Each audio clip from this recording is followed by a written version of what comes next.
You're driving down the highway at 40 miles per hour. You're quickly approaching an intersection, and before you get there, the light suddenly turns yellow. You're stuck in a black hole of should I stay or should I go? If you go, you run the risk of receiving a traffic citation. If you stay, you run the risk of being rear ended. Red light cameras, put in place to stop the kind of reckless driver who could end up killing you. But how do we really feel about them? We've all encountered red light cameras one time or another, and heck, maybe even received a ticket before.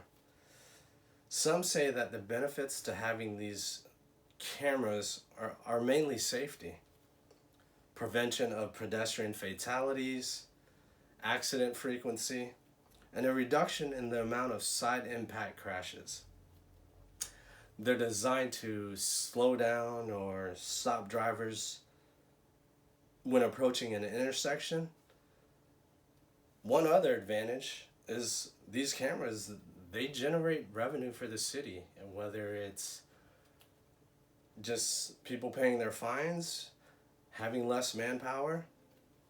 However, I'd like to show you that the red light cameras are more problematic than they actually are helpful. Although the number of side impact crashes are reduced, the number of rear end impact actually increase. And a study shows that 80% of tickets don't go to drivers running through the intersections, but rather those making right turns. There's also an increase of 18% in crash-related injuries at intersections where cameras are installed. As a result, there are studies also showing that red light cameras can actually cause accidents, and believe me, there are cities and states that are definitely taking notice. And some of them are actually even discontinuing them or not even allowing them in their states. Cameras are also used to boost revenue rather than improve safety. There's evidence that cities have also spent too much money to install and operate cameras, so the taxpayer, my money and your money, are actually the ones funding them.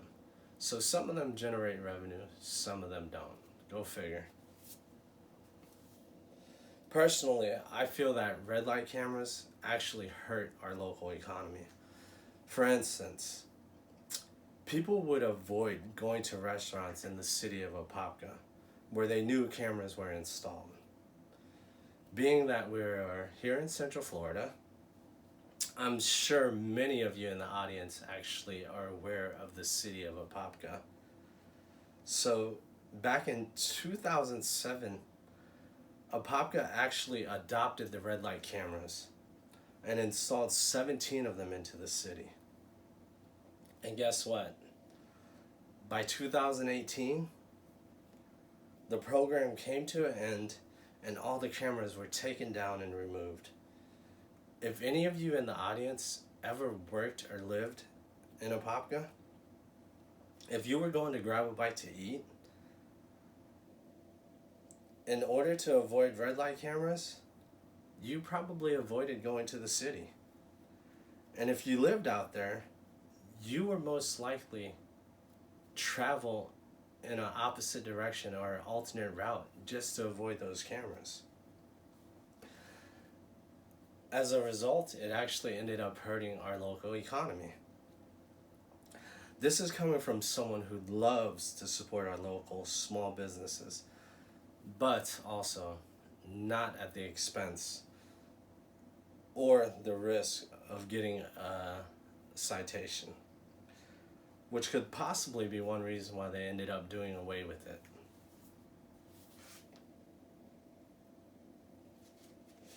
Since red light cameras have shown their ineffectiveness on providing safety and little in deterring red light runners, a solution would be to do away with them altogether.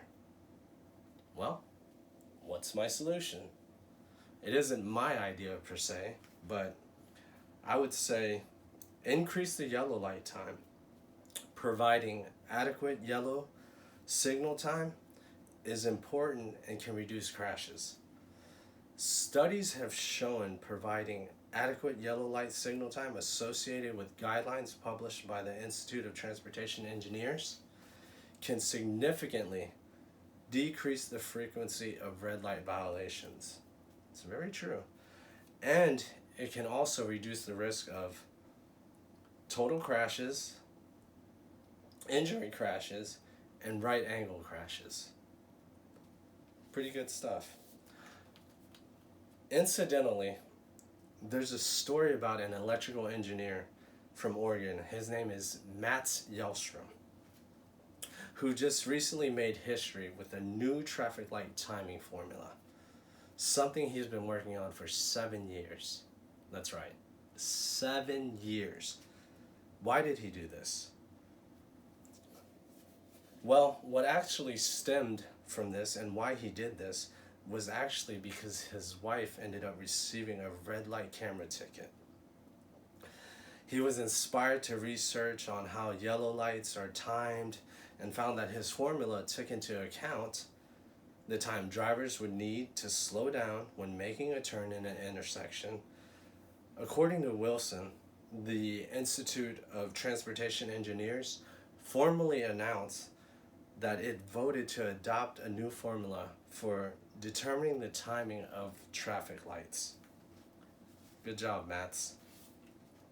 Therefore, it would be beneficial to get rid of red light cameras and provide yellow light time increase. While we know that cameras have been shown to decrease certain types of accidents, they have increased other types of accidents. Regarding safety, making intersections safer with sound traffic engineering is better than depending on machines that are fundamentally unreliable.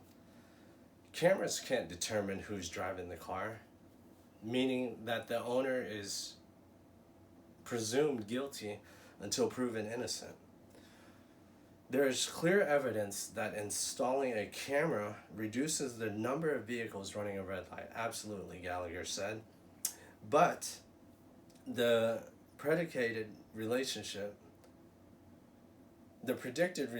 between the number of vehicles running red lights and the total number of accidents is ambiguous, and certainly not compelling enough to justify some claims of proponents of these devices. In addition, a study conducted in Philadelphia found that red light violations decreased by 36%. That's right, 36%. When yellow light times were increased according to the Insurance Institute for Highway Safety. It's pretty amazing stuff. In conclusion, you've heard the pros and the cons of red light cameras and how they're intended to increase safety. And hopefully I drove it home, showing you the inaccuracy of that belief. I have shown you an alternate solution to put safety first by getting rid of the red light cameras and increasing the yellow light time.